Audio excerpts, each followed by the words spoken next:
questions. Please sit down. I would like to welcome Coach Walid Regragui, coach of Morocco national team.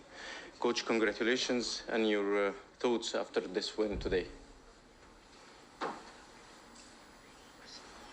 Ok. Salam alaikum. Bon, un match comme prévu, un match d'ouverture. Toujours difficile pour le pays organisateur parce que voilà, beaucoup d'attentes. C'était la fête avant le match, beaucoup d'attentes aussi dans le vestiaire. Ça fait 2 ans qu'on travaille pour préparer aussi cette Coupe d'Afrique, donc beaucoup de tensions. Mais voilà, en plus le scénario du match ne nous a pas aidé en première mi-temps avec le pénalty loupé, la blessure de Romain Seyss d'entrée de jeu. Souvent, dans ces moments-là, on peut douter et se dire c'est pas un bon jour pour nous. Mais on a joué avec nos qualités surtout, notre état d'esprit, de ce qu'on se fait depuis 1 an et demi. On est resté patient, même si en première mi-temps, on a manqué beaucoup de présence dans la surface. On a eu cette possession un peu que vous avez vu par certains moments dans l'année avec nos défauts, qu'on a vite corrigé en deuxième mi-temps. Et quand on les a corrigés, plus les Comoriens ont beaucoup couru en première mi-temps, beaucoup d'intensité, beaucoup d'énergie. On savait qu'en deuxième mi-temps, à un moment donné, ils allaient peut-être craquer. Et dès qu'on a mis un peu de mouvement, qu'on est passé par les côtés, qu'il y avait de la présence dans les surfaces, on a ouvert le score. Et après, le deuxième but de Ayoub qui a été extraordinaire, avec les mêmes principes. Donc voilà, 2-0, c'est mérité. Voilà, on aurait peut-être même pu aller mettre un troisième. On s'est un peu relâché dans les 5-7 dernières minutes, ce qui peut un peu pas m'énerver, mais m'irriter, parce qu'il faut rester concentré et respecter jusqu'au bout. Mais c'est très très bien pour le public, pour l'équipe. Et on sait qu'on va monter en puissance. De toute façon, l'objectif, c'est pas d'être prêt et de faire le meilleur match possible dès le premier match. Donc voilà. Bonsoir, coach Oussama Zilouhia du journal Al Bayan en face. Pardon. Bonsoir. Ma question concerne l'état de santé de Romain Seyss. Si on peut avoir plus d'informations, merci. Romain, on n'a pas encore le diagnostic exact. Il a ressenti derrière le genou.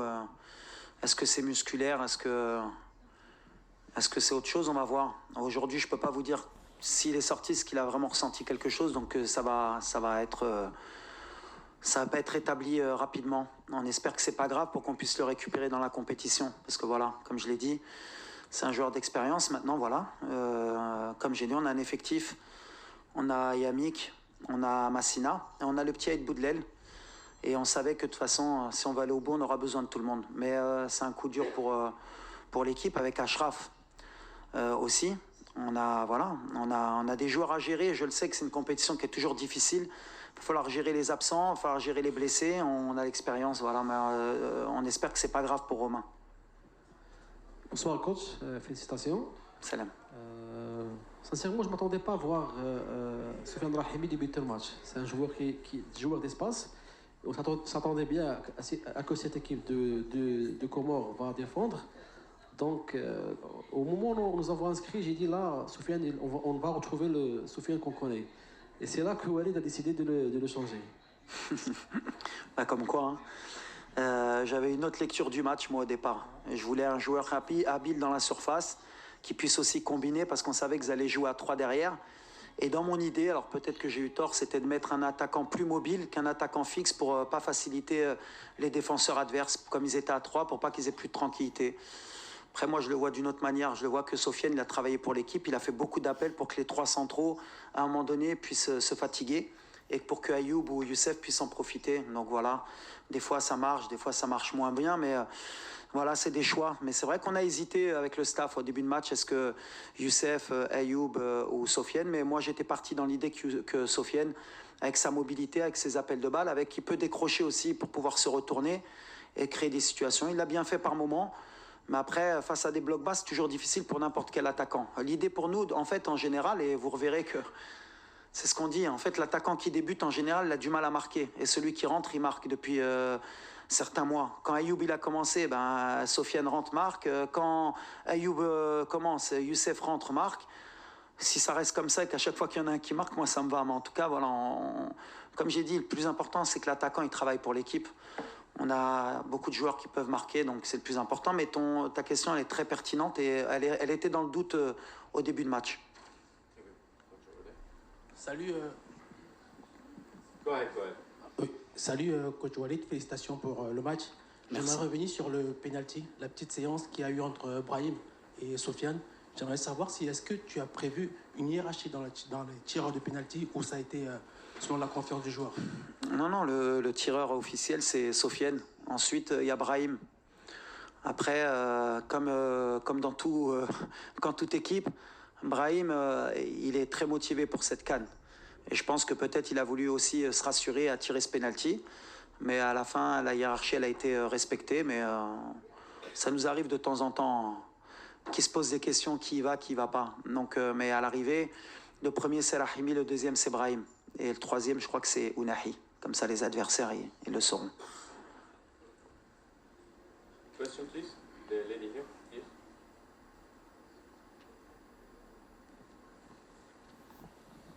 Bonsoir à tous, Oumaima Rafiel 360. Félicitations Monsieur le sélectionneur national pour votre entrée en lice. Est-ce que vous attendiez, d'abord comment est-ce que vous êtes allé chercher les ressources, vous avez puisé ces ressources pour revenir dans le match qui était plutôt compliqué au premier abord et puis compte tenu de ce que les Comores ont présenté aujourd'hui, à quoi est-ce que vous vous attendez face au Mali qui va très probablement s'inspirer de cette belle équipe des Comores?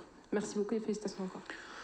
Non, on a insisté à la mi-temps. Bon, déjà, on a quand même corrigé certaines choses qui ne me plaisaient pas. C'était important. Mais ensuite, l'avantage de cette année et demie et 2 ans, c'est que c'est les mêmes scénarios. Vous avez vu les mêmes matchs à chaque fois. Donc voilà, on s'est dit de rester dans ce qu'on sait faire, d'être patient et qu'en deuxième mi-temps, forcément, ils allaient craquer parce que voilà, la débauche d'énergie que doit fournir l'adversaire quand il est aussi bas et quand il doit courir sans le ballon, avec l'intensité qu'on met à la perte, ben nous aussi on perd de l'énergie, mais on a un banc qui permet de garder cette énergie. À un moment donné, à part sur un accident, voilà, on se doit de marquer. Donc c'est ce qui est arrivé. Donc on a repositionné certains joueurs en leur expliquant exactement qu'il fallait revenir à nos principes. À partir du moment où ils ont respecté les consignes, ben voilà, c'est beaucoup plus facile pour nous. Ensuite, attention, les Comores, il faut respecter, c'est une belle équipe, elle pose des problèmes à tout le monde dans sa dernière participation, que ce soit à la CAN. Elle a fini première de son groupe pour se qualifier à la Coupe d'Afrique devant la Tunisie avec 12 points. Donc voilà, on savait que ça n'allait pas être un match facile. Et ils étaient à la hauteur de ce pays qui est magnifique et ce peuple qui a des belles valeurs. Et les valeurs, ils les ont montrées aujourd'hui sur le terrain. Ils n'ont pas lâché une fois, même quand on menait 2-0. Et ça, tout à leur honneur. Mais voilà, ils nous ont bien fait rentrer dans la compétition, donc c'est très bien. Comme ça, ni on s'enflamme et ni on doute. Donc c'est un bon match pour nous. Mais je tiens à les féliciter pour leur match. Ensuite, face au Mali, ce sera un match différent. Chaque match va être différent. Et puis je pense que le Mali, quand même, ils ont aussi beaucoup de joueurs de très haut niveau. Ils vont vouloir aussi peut-être plus jouer. Ce sera un autre match où nous aussi, on aura peut-être moins de possession.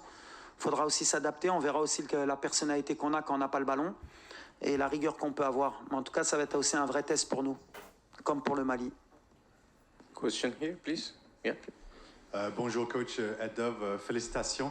Hier, vous nous avez dit que peut-être tu vas jouer Hakimi, peut-être pas. Alors finalement, ce matin, quand vous avez réveillé, c'était quoi la décision que vous avez faite? Et avec Mazraoui qui a joué comme ça, est-ce que vous avez vraiment besoin de Hakimi peut-être ou peut-être pas? Déjà, on a besoin, oui, d'Hakimi, parce que c'est le meilleur joueur africain et c'est un des meilleurs joueurs au monde. Donc, il n'y a pas une équipe au monde qui peut se permettre de jouer sans son meilleur joueur. Et nous, honnêtement, avec un Hakimi aussi aujourd'hui, on aurait sûrement été meilleur. Mais comme tu l'as dit, Mazraoui, c'est un joueur fantastique et je l'ai toujours mis, honnêtement, dans la hiérarchie autant aussi fort que Achraf, avec d'autres qualités. Quand on a Achraf, c'est un autre style de jeu. Je pense que le style de jeu d'Achraf aujourd'hui nous aurait aussi aidé dans le couloir, peut-être plus.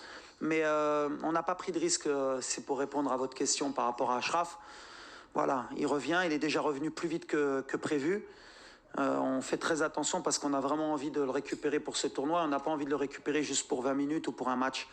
Donc on va voir là dans les 48 heures comment il est, pour voir s'il peut débuter contre le Mali. Et comme j'ai dit avant, est-ce qu'il débutera ou pas, on verra au dernier moment. Mais en tout cas, nous on est persuadés qu'il jouera dans cette CAN et on l'attend impatiemment. Bonsoir coach, Mahsoul Mohamed, 5-3 de off. Alors je rebondis sur la question de mon collègue par rapport à Hakimi. On a eu 2 latéraux aujourd'hui qui ont tous les 2 fait une passe décisive. Qui va être sacrifié le prochain match ou celui d'après quand Hakimi sera de retour? Bah écoutez, pour le moment, la question ne se pose pas. Donc, pour le moment, Hakimi, il n'est pas de retour. Donc, pour le moment, ce sera les deux. Et puis, s'il est de retour, on verra. On peut rester avec un gaucher à gauche, on peut rester avec un droitier. L'avantage que j'ai, honnêtement, je ne vais pas me plaindre. J'ai 3 latéraux qui sont super parce que Anas Salahaddin, il est en train de passer un cap. En plus, avec nous, ça va être un très grand latéral gauche. On a Mazraoui, techniquement, c'est un des meilleurs joueurs à son poste. Et on a Achraf. Mais la compétition, on l'a vu aujourd'hui. Aujourd'hui, on a joué sans Achraf. Il y a des matchs, peut-être qu'on jouera sans Mazraoui, peut-être qu'on jouera sans Salahaddin. Le plus important, c'est que j'ai le choix et que je ne suis pas dans le doute. Parce qu'avant, sans Hakimi, on aurait été inquiet. Aujourd'hui, on peut se permettre de laisser Achraf récupérer et revenir. Mais ce qui est sûr déjà, dans ta question, c'est qu'Achraf, il jouera. Ouais. Bonsoir coach, ici. Oui. John Atisso, Sport News Africa. Félicitations à vous pour la victoire. Mais j'ai une question qui n'a pas de lien avec le match de ce soir, mais qui a un rapport avec une décision qui a été prise hier par la CAF. La CAN tous les 4 ans, qu'est-ce que vous en pensez? Alors, il y a du bon, il y a du moins bon. Voilà, le rendez-vous tous les 2 ans, ça permettait à beaucoup d'équipes de progresser, de grandir, de pouvoir se refaire rapidement s'il y avait un échec à la CAN, et on est très bien placé pour le savoir. Voilà, si on loupe une CAN, il faut attendre 4 ans après pour essayer d'en gagner une. Ça va être de plus en plus difficile justement de s'imposer, mais en même temps, honnêtement, quand on voit les problèmes qu'on a eus avec nos joueurs en Europe, voilà, aujourd'hui, les clubs, les plus grands championnats, ils sont en Europe. Les meilleurs joueurs africains jouent en Europe. Il y a des intérêts. Et pour beaucoup de joueurs africains qui sont sous-cotés dans les clubs parce qu'ils jouent cette CAN tous les 2 ans, ça ne leur permet pas des fois de passer un cap. Et c'est dommageable pour eux. Alors peut-être qu'il y aura un mal pour un bien. Peut-être le fait que les clubs européens sachent qu'un Africain joue que tous les 4 ans la CAN, peut-être qu'ils mettront l'argent que méritent ces joueurs. Et peut-être qu'ils feront plus confiance à ces joueurs parce qu'ils sauront qu'ils les perdent moins pendant la CAN. Mais voilà, moi je suis d'avis que le football est en train de changer. Je ne suis pas forcément avec ce football-là, mais il faut s'adapter comme avec ces joueurs et cette nouvelle mentalité. L'Afrique, je pense qu'elle progresse aussi. Je pense que cette compétition, elle est aussi forte que l'Euro. Parce que voilà, il y a des vraies équipes, maintenant il y a des vrais stades. L'Afrique va encore plus grandir, on verra à la prochaine Coupe du Monde. Et dans les 15-20 ans, cette CAN, ça va être une compétition qui va être très suivie et qui va être vraiment compétitive parce qu'il y a des jeunes joueurs de très haut niveau qui arrivent. Et donc la CAN, forcément, tous les 4 ans, ce sera un vrai rendez-vous que personne ne voudra rater. Voilà, il y a des intérêts partout. Moi, mon intérêt, c'est de voir le football africain grandir. Coach, كوتش شعيب السلام عليكم فيليسيتاسيون بعدا كوتش عاد مول السباعي نشوف تابع كوتش السيناريو اللي ما كيبغيش حتى شي مدرب يتصاب لك القائد ديالك يعني في اول مقابلات ديال هذا الكان كيفاش يعني شي التعليق ديالك حول الاصابه ديال عميد الفريق سؤال ثاني كوتش شفنا ما سجلناش حتى الجول سؤال واحد بس لو سمحت لان الكوتش عندنا زمايل كتير في المؤتمر والكوتش عنده واخا نخليو هذا ديال التعليق ديال على الاصابه ديال العميد الفريق سيس وحنا كنعرفوا الاهميه ديال داخل المنتخب الوطني شكرا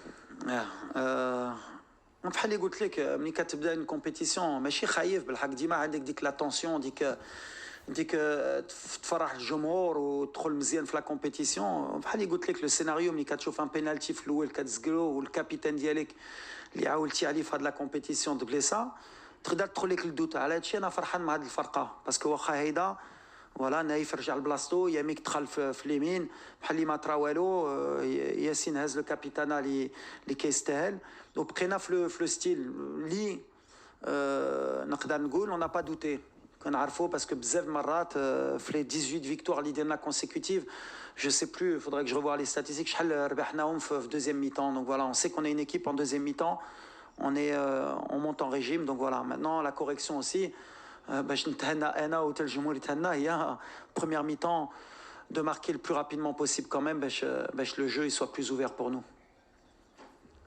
شكرا. مساء الخير وليد هنيئا ليك والشعب المغربي كامل بدايه موفقه. بعيدا عن اللاعبين والاصابات بالامس وليد طلبتي من الجمهور انه يكون السند رقم 1 وان يكون التفاعل ديالو كبير. اليوم واش انت راضي على الجمهور او لا الجمهور خاصو يكبر شي شويه التشجيع في الماتشات القادمه؟ شكرا. لا راضي بعد الكلمه ديالي ما خصهمش يوزوها خايبه. اي واحد اللي عنده البيه يستاهل يكون هنا ويشجع المغرب. حك اللي بغيت هي يفهموا ملي باش نديو ان شاء الله كاس افريقيا ماشي غير اللعابه ماشي غير الستاف خصنا نكونوا مجموعين وخصو موما ديك ملي جوستومون في لا بيريود بروميير ميطون ملي الكره ما باغيش تدخل ولا حنا شويه نحسين ولا كطرا شي حاجه هما يبقاو مع الفرقه باش يشجعوهم علاش كيحسوا بها الدراري والماتش كامل ماشي غير دي طون 5 مينوت 10 مينوت اليوم غندير لهم النوت اليوم كان احسن من لي ماتش اللي دازو في الرباط ولا في طنجه بحال اللي فاقوا شويه بالحق اللي جايه غتكون انكور بلوس صعيبه غنطلب منهم انكور بلوس بحال هما كيطلبوا منا سي لوجيك باش مجموعين ان شاء الله ملي غيكون صعيب الماتش هما يربحونا ديما كنقولها لهم الدراري في الفيستير كنقول ما كنلعبوش بال 11 كنلعبوا ب 12 دونك ولا ديك 12 ماشي معنا غنلعبوا غير ب 11 دونك هما خصهم يفهموا هذا الشيء ماشي باش ندير هاد الجمهور يستاهل لا المغاربه اي واحد يستاهل يكون هنا الحق اي واحد خصو يشجع الفرقه وخصو يخرج من الستاد بلا صوت هادشي اللي كنطلب منهم وان شاء الله باش نفرحوا مجموعين. Last question please. Bonsoir tout le monde, bonsoir coach. Youssef Moutmaïn du journal Le Matin. Alors coach, je voudrais qu'on puisse se pencher sur le cas d'un guerrier en milieu de terrain. Je parle de Neil Inaoui. On a vu comment, après tout le lot de difficultés que vous avez éprouvé en première mi-temps, comment est-ce qu'il a tenu la baraque. Ensuite, vous avez opté pour les côtés, vous avez joué un jeu plus direct. On l'a vu aussi sur le pressing, il mettait beaucoup de volume. Donc un petit commentaire sur la prestation de Neil. Neil, pour moi, je l'ai dit, alors, je vais être toujours dithyrambique le concernant. Pour moi, c'est un joueur vraiment d'équipe. C'est des joueurs qui, aujourd'hui, dans le football moderne, c'est pas sur qui on met la lumière. Il n'y a que peut-être les connaisseurs vraiment du football qui vont se rendre compte de son rôle. Aujourd'hui, c'est une pièce maîtresse. Aujourd'hui, honnêtement, l'équipe, elle a changé dès qu'elle est arrivée. On a retrouvé un peu l'équipe du mondial avec cette intensité. Parce qu'au milieu de terrain, il nous donne ce volume. Je pense qu'il tourne 12 ou 13 km par match. Il soulage Amrabat. On voit qu'Amrabat est meilleur avec Neil aussi. Voilà, au milieu de terrain, aujourd'hui, la clé des succès, c'est le milieu de terrain. Et aujourd'hui, si on n'a pas de volume au milieu de terrain, Neil, il nous l'a donné. On est très content de l'avoir récupéré au bon moment. Donc voilà, qui continue comme ça. Et l'avantage qu'il y a, c'est que je peux même l'enflammer. C'est tellement quelqu'un qui garde les pieds sur terre, très bien éduqué. De toute façon, les chiens font pas des chats. Hein. Son père, c'était un champion. Il n'a pas loupé son fils. Hein. Thank you coach, thank you everyone. Merci beaucoup. Shukran. Yallah, ensemble.